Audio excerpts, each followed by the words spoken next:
बाबा, हं? आज येताना बासुंदी घेऊन या ना. अगं, कालच आपण आईचा वाढदिवस होता म्हणून आणली होती ना. ऐकलं? हं. गोकुळची बासुंदी पुन्हा खावीशी वाटतेय. खरं सांगू, मलाही खावीशी वाटतीये. पुन्हा पुन्हा खावीशी वाटणारी गोकुळ बासुंदी. कळंब्यातील घरात झाली इतक्या रुपयांची चोरी.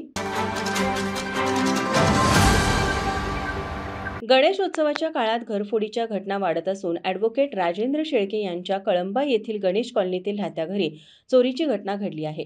शेळके हे गणेशोत्सवासाठी आपल्या मूळ गावी कपिलेश्वरला गेले असताना गुरुवारी मध्यरात्री अज्ञात चोरट्यांनी त्यांच्या घराचा कडी कोयंडा उचकटून घरात प्रवेश केला.